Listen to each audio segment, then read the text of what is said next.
اب 2024 میں تمام آرمی چیف کی سروسز کی عمر 5 سال کر دی گئی ہے اور یہ پارلیمنٹ میں کی گئی ہے. تو آپ اس کو کیسے دیکھتے ہیں سر؟ 2-3 منٹ آپ کے پاس ہے سر.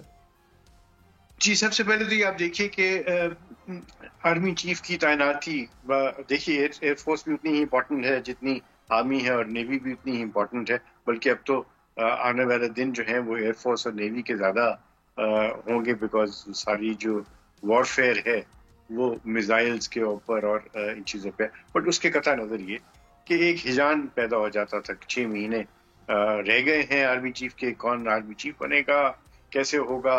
ہر پولیٹیکل پارٹی اس کے اندر حصہ لیتی تھی، ہر ایکسپرٹ اس کے اندر، عسکری ایکسپرٹس آ جاتے تھے ٹیلی ویژن پہ، اس کے اوپر پوڈ کاسٹ کے اوپر آپ کے اداریے لکھے جا رہے ہیں.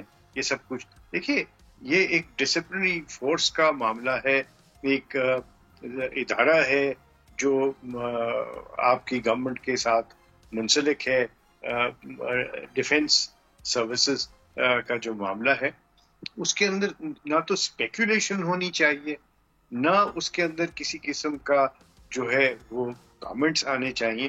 ریزن اس سے پھر آپ کے جو ہے نا دشمن وہ فائدہ اٹھاتے ہیں. آپ کے اندر ملک کے اندر بھی تو بہت سارے دشمن بیٹھے ہوئے ہیں.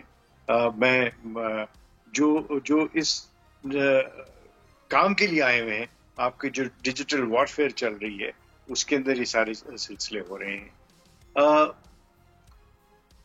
اس پارلیمنٹ کے پاس جو اختیارات ہیں، میرے خیال ہے کہ یہ بہت اچھا اور خوش آئند فیصلہ ہے کہ تمام سروسز جو ہیں، آرمی، ایئر فورس، نیوی، ان کے وہ 5 سال کی کم از کم یہ ہجان تو ختم ہوگا نا.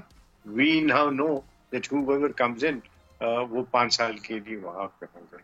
So I think it's a very very salutary thing to do. Subscribe کریں اور بیل دبائیں تاکہ کوئی خبر رہ نہ جائے.